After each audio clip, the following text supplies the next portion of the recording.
situation.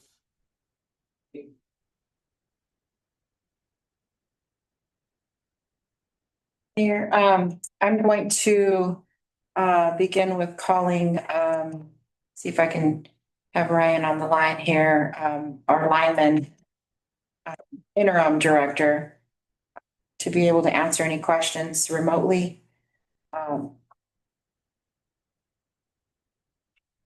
Before I start the report.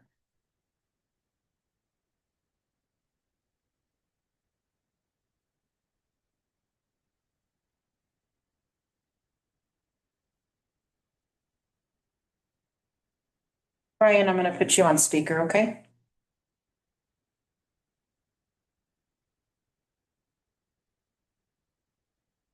You want to mute yourself and then I'll open it up to see if you have if there's any questions.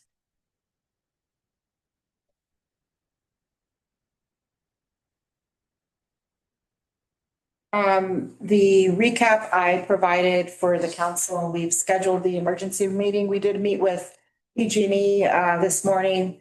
So we've set a meeting with you tonight to discuss the options that were provided. As a recap for the council meeting, City Council was provided options for 12-hour outage consideration with backup generation and a 4-hour outage with the time preference of night versus day.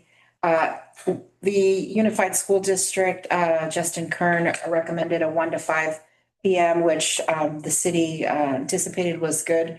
If they could let the kiddos out early, and we could have the outage 1 to 5 if we scheduled it on the 18th. The school district preferred the outage to be on the 22nd. The final consensus was that staff would explore the cost for the backup generation, meet with PG&E, which we did today, and inquire for consideration of the following. Considerations, we could ask PG&E for 12/22 for the outage versus 12/18 on the scheduled date. If we were doing 4-hour blocks without generation, inquire from PG&E if the 12/18 or 12/22 would be a consideration and what the scope was for future outages. We preferred those to be planned in the springtime. We also inquired, we would be going back to PG&E and inquiring for a cost estimate for backup generation. And also I was authorized to sign an agreement if necessary or move forward with the agreement for PG&E cost recovery for the backup generation. We met with PG&E this morning at 9 a.m. PG&E announced that and reported to us that the backup generation would cost approximately $427,000. It would take 5 days to coordinate the setup. Furthermore, backup generation can be extremely loud, so the daytime backup generation would be the preferred option because it is pretty loud when that's set up. They also added that after providing us this information, they added they would not be providing the agreement for the cost recovery, that the city would have to coordinate the backup generation with the vendor. It would be solely on the city to find the vendor to provide the backup generation. They would be sending a list of potential backup generation vendors, and the agreement would have to be between the city and the vendor at the cost of the city.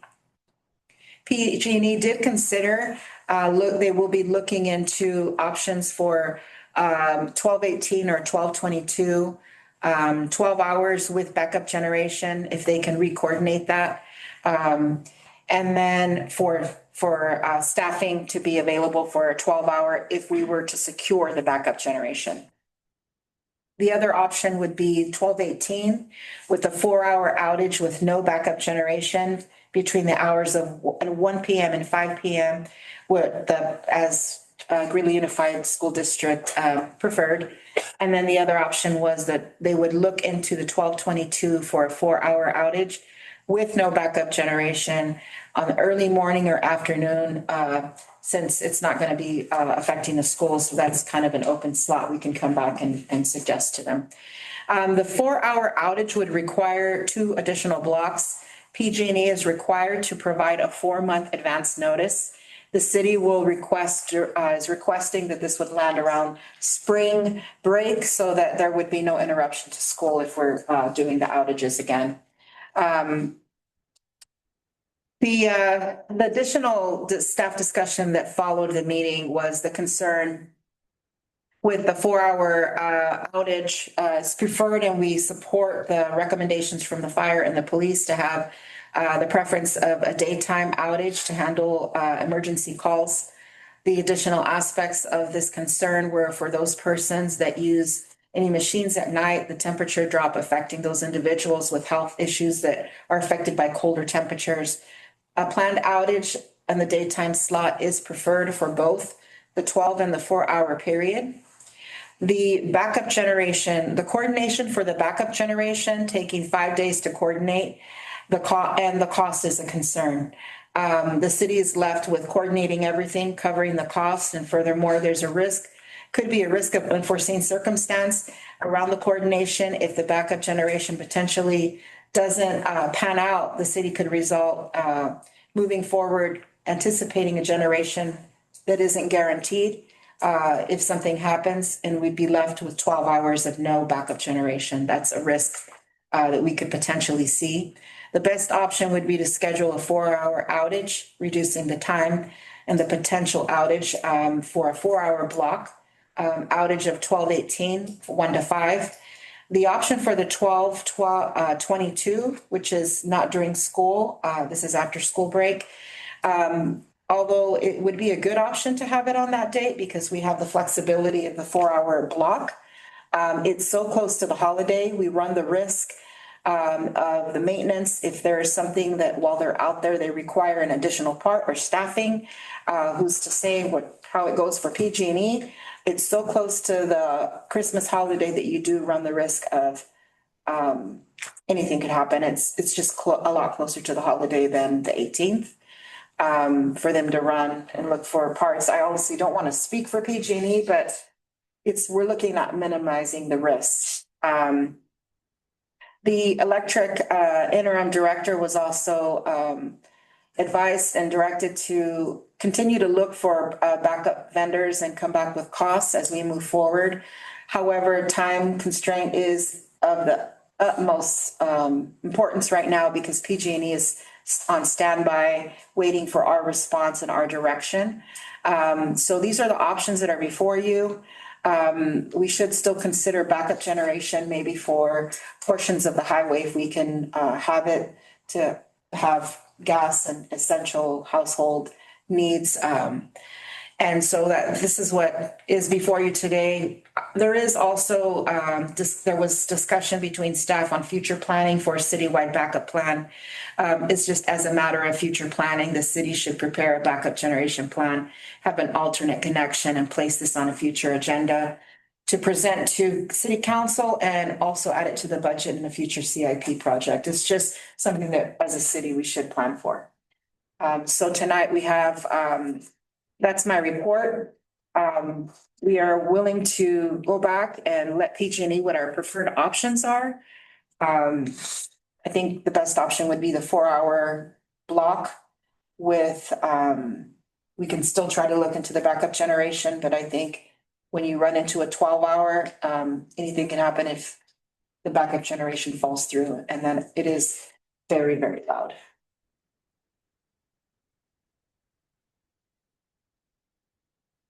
Discussion?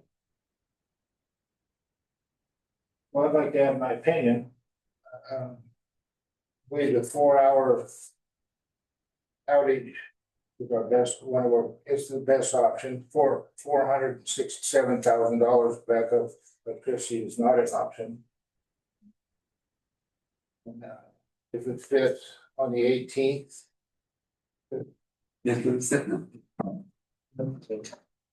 That works for you. Make it work on 18th. Okay, that was the information I would have. I think the city can handle a 4-hour outage from 1 to 5 in the afternoon. The city's gone through outages before that have lasted that long, and I think that can be handled. I just feel that that would be our best option. We can't afford $467,000 or whatever that price was for a backup generator. Again, we're trying to confirm that amount. This is the amount that we were provided by PG&E with the, this was an estimate. But I think, you know, we could still explore that and see what, maybe we can take blocks out at a time and look into what those would cost us. It doesn't hurt for the city staff to still move forward and have this knowledge as to what happens and how we acquire backup generation. I was understanding when we talked before on the 4-hour outages, it would be a 4-hour and then a week later it'd be another 4 and a week later another 4, but I understand now if we do the 4-hour on the 18th, then the next one won't be until the spring of next year, so They have to give us a 4-month advance notice. advance notice. Did they give us 4 months this time? Well, initially, we were notified in June, and it was scheduled for August. So, then that was moved over to, from August to December 11th. And then from December 11th, because of GIBT, it was moved to December the 18th. Not only residents, we have the grocery stores with ice boxes and coolers, but a 4-hour outage, I don't affect the frozen food. That's one thing I can think of. Sounds like the 18th schools can work with that. Any other thoughts? I agree. Yeah, me too.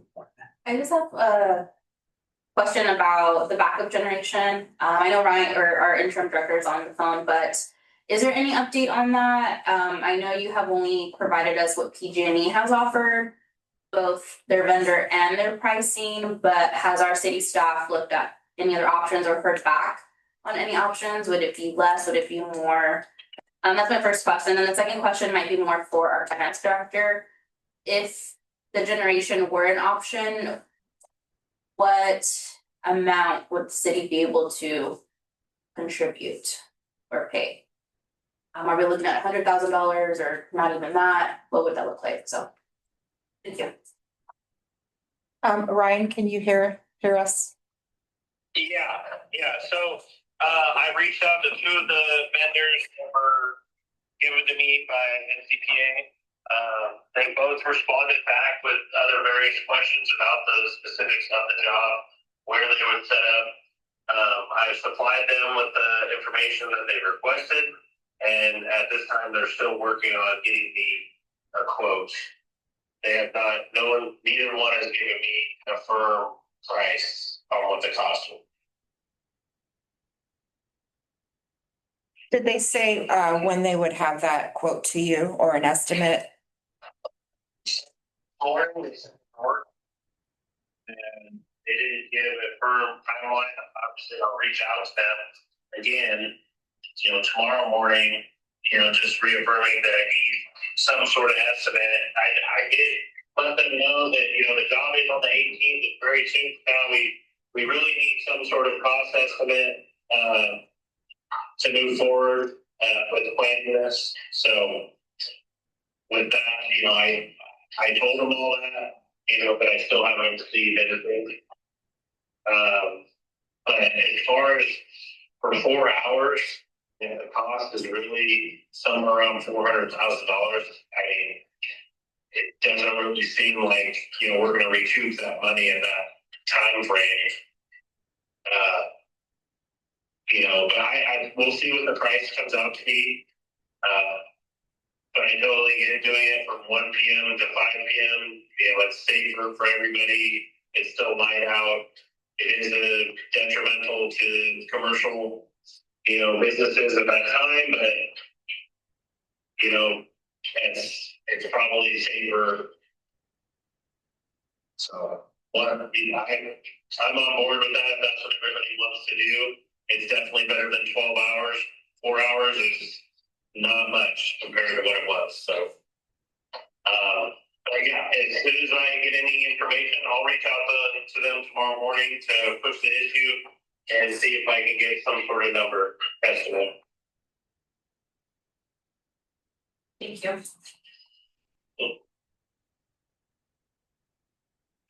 So do we need a resolution or some type of commitment from the council to move forward with the 4 hour and slow backup generation?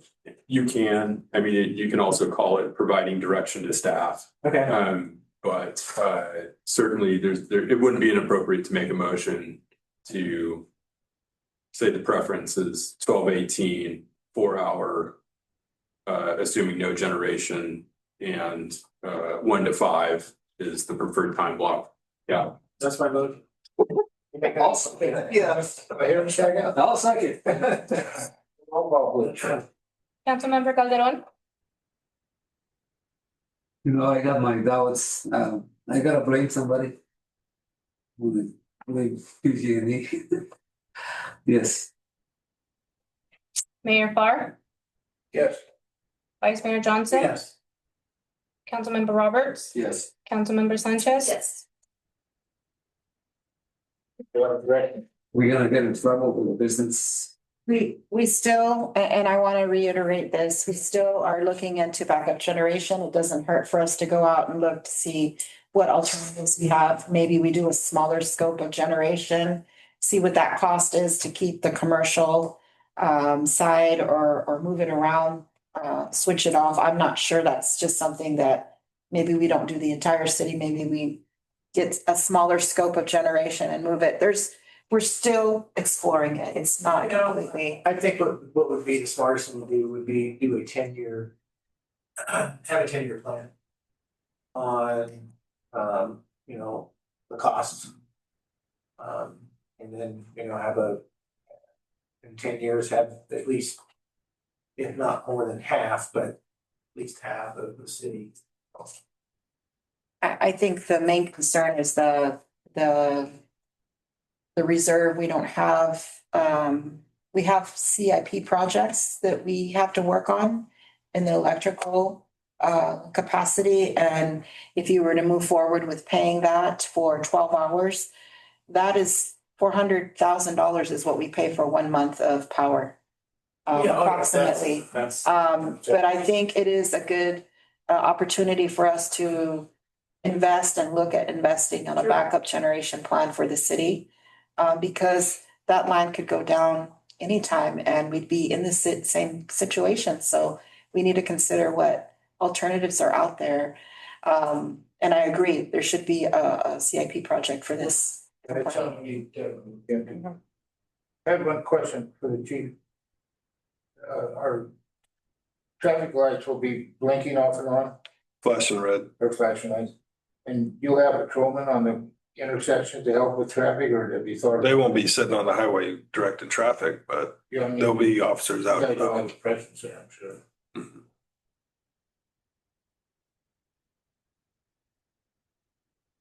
Well,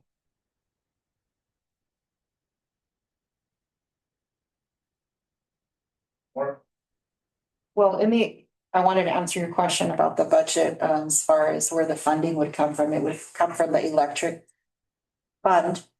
We'd probably have to look to see what capital projects we have and if there's anything in reserves. So we'd have to bring that back to you once we know, once we get closer to the cost estimate. If that option would be there. I have one comment or question, might be more for the chief of police. Given that our proposed direction was December 18th, should we consider, or city leadership consider, putting out a notice to the Butte County area to avoid the city of Gridley during that time slot to help with any traffic issues, essential public safety issues that may arise with getting backed up, especially when the semis, just a thought. Thank you. I don't know how you'd be able to divert traffic. I mean, that aspect but to avoid Gridley, I don't see how that'd be possible for traffic wise. I mean, it will be a concern, like with semis getting backed up, but It'll have to be done. I know they're pretty good at running red lights. oh, they are. And flashy, you know, I didn't see it. We will be following up with a notice to the public as well with an updated time slot once we get confirmation from PG&E. We'll send another notice out. There will be alerts that will go out, and then we'll be reaching out to the commercial businesses to let them know it's been reduced from 12 to 4 and just kind of get feedback from them. But I thought we might, maybe we already thought about it, those sign, we. They call those signs or electric signs they put up We'll put it on there as well. in town. And traffic's gonna be backed up as it is, there'll be people be aware there's a problem, but. Like the ones used for the construction, I think that Yeah. that one, Yeah, the no, bigger side, not the little one in the corner. all the big ones are Yeah, on, the big one. on a trailer. We can look into that.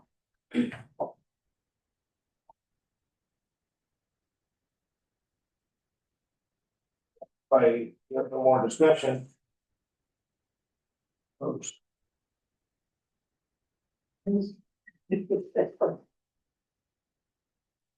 Thanks, Ryan. No problem.